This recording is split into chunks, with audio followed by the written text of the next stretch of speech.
Hello and welcome. I'm Ian from Domainer.com, and here I'm answering a few questions to help you get to know a little bit more about me and what Domainer.com is here to do. What does Domainer.com do?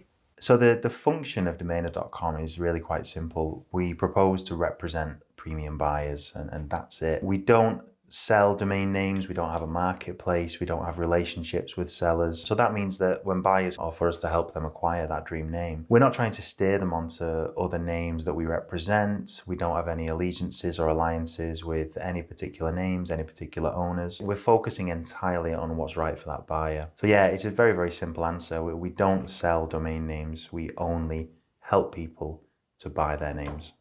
Why are you proposing to help buyers acquire premium names?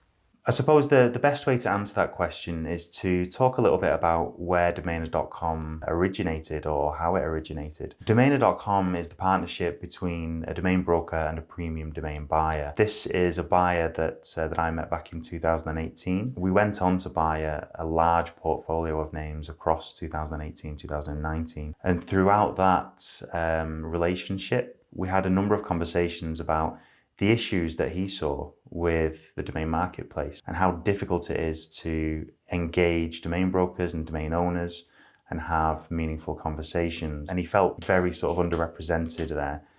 And it was through me working with him and me taking the time to really get to understand what he was trying to do, what his priorities were, how he wanted to approach these acquisitions, that really enabled us to go on and acquire such an admirable portfolio for him. So with that in mind, Domainer.com is set up to cater for who he was back in 2018, that disenfranchised, disengaged buyer who really wants to get deals over the line or has very, very clear targets and aims for a domain name or some domain names and how they want to go about it. And with that in mind, you'll never see a marketplace at Domainer.com. You'll never see buy it now names. You'll never see any names listed for sale because what we're doing is very, very ring-fenced and very, very specifically offering domain buyers brokerage to premium buyers. So essentially what that means is that I will get to spend the time that is needed to properly understand what that acquisition looks like, what the parameters are, what the proposal is in detail, and it will allow me the time that's not being spent dealt with all of these sort of high churn, low value names. To go out and engage the domain owner and really make that deal happen. So yeah, very, very specific offering from Domainer.com. What does premium mean? Whether or not a domain name is premium is a contentious issue. I think every seller will say that a name is premium and every buyer will dispute it. I think objectively speaking, a premium domain name is one that has mass appeal. And I suppose I'll give you an example of what I mean by that. So if I was to register Ian Garner, digitalsales.co.uk, perfect example of a domain name that has no mass appeal. It's relevant for me because it's got my name in it. It's relevant for the United Kingdom because it's .co.uk. And really that's all there is to it. I suppose if you wanted to take steps to improve the value of that domain name, first and foremost, you'd take out my personal name because then that makes it an option for anybody else. So digitalsales.co.uk, straight away, much, much better. Has much more mass appeal. You can go one step further, you can make that a .com, digitalsales.com, and straight away you're improving the audience for that name to become a global audience. And even one step further still, if you were to make that, say, sales.com, straight away you can see how that is much, much more valuable in terms of mass appeal than Ian Garner, digitalsales.co.uk.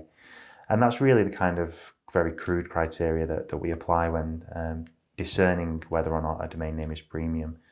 Does it have mass appeal? Does it have superfluous keywords in there? Is it in any way geo or person specific? And if the answer is no, then I think it's fair to say that it's a premium name. Does Domainer.com sell domain names? Well, when it comes to domain owners, we don't actually offer sales as such. We don't proactively sell domain names as such.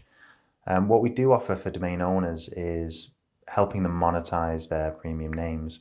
And we do that through domain addressing, and there's more information about that on the website. But in terms of brokerage, we really only focus on helping buyers to acquire the best name for their project. So what that means is we don't have ties or allegiances with domain owners. We'll never try and steer a buyer onto a name that we represent, for example. My time is spent focusing entirely on achieving and acquiring the best name for domain buyers. Do you remember your first client? Yes and no. I remember it was helicoptersomething.com. It was a relatively low price domain name. I'm kicking myself because I can't remember the second keyword. What I do remember is that the guy was absolutely ecstatic about it. He was telling me what a difference it would make to his business, and the domain that he had was really poor. He wasn't getting much traffic, and people were telling him that the emails were getting lost. I think it was hyphenated, the one that he was coming from. And that certainly stuck with me. The conversations that I had with him about how ecstatic he was about this new thing for his business that was going to enable him to reach more people or communicate more effectively with his clients. So that's definitely stuck with me.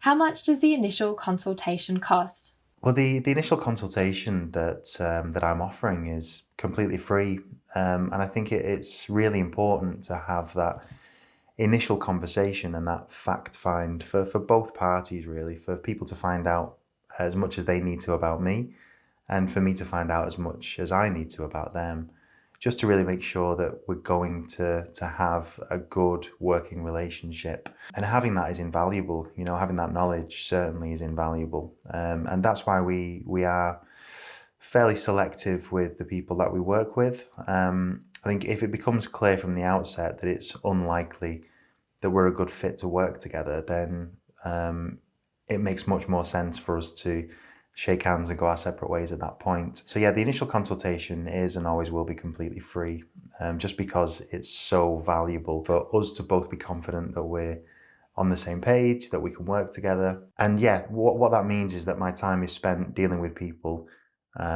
who understand exactly what to expect from me, and I can commit fully my time and efforts to really helping those people out. Thank you for watching, and I hope you found those responses useful. If you have more questions of your own, or if you're looking to acquire a premium domain name, feel free to reach out to me directly via the website.